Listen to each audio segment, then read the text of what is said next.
सर्व उर्दू भाषिक शाळांमध्ये मराठी विषयाचा समावेश करण्याची मागणी. सर्व उर्दू भाषिक शाळांमध्ये मराठी विषयाचा समावेश करण्याची मागणी आज जिल्हाधिकारी यांच्याकडे अल्मदीना एज्युकेशन फाउंडेशनचे अध्यक्ष नदीम शेख यांनी निवेदनाद्वारे केली आहे. निवेदनात म्हटले आहे की जिल्ह्यातील इयत्ता 1ली ते 12वी पर्यंतच्या सर्व उर्दू भाषिक शाळांमध्ये 100% मराठी विषयाचा समावेश करण्यात यावा.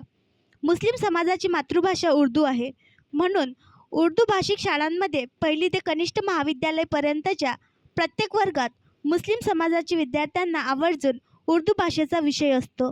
यासोबत इंग्रजी, हिंदी किंवा अरबी या भाषेचा देखील विषय असतो. महाराष्ट्र राज्यातील राहणाऱ्या प्रत्येक व्यक्तीला मराठी भाषा बोलणे, लिहिणे आणि वाचता येणे आवश्यक आहे.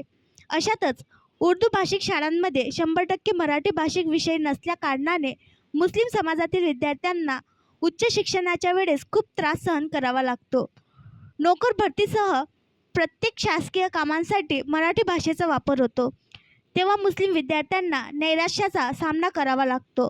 जिल्ह्यातील 1ली ते 12वी पर्यंतच्या सर्व उर्दू भाषिक शाळांमध्ये हिंदी किंवा अरबी भाषिक विषय रद्द करून तात्काळ 100% मराठी भाषा विषयाचा अभ्यासक्रमात समावेश करण्यात यावा, जेणेकरून मुस्लिम समाजाच्या विद्यार्थ्यांना भविष्यात मराठी भाषा येत नसल्यामुळे अडीअडचणी येणार नाहीत, असे निवेदनात म्हटले आहे.